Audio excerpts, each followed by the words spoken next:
受呢個挑戰，你哋準備好未？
而家咁嘅情況咧，即係落雨啊，咁難嘅環境咧，其實我就對 Mark 有信心。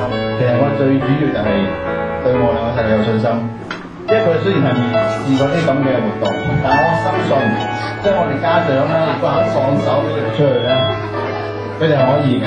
咁而家我覺得都 OK 嘅，翻到嚟。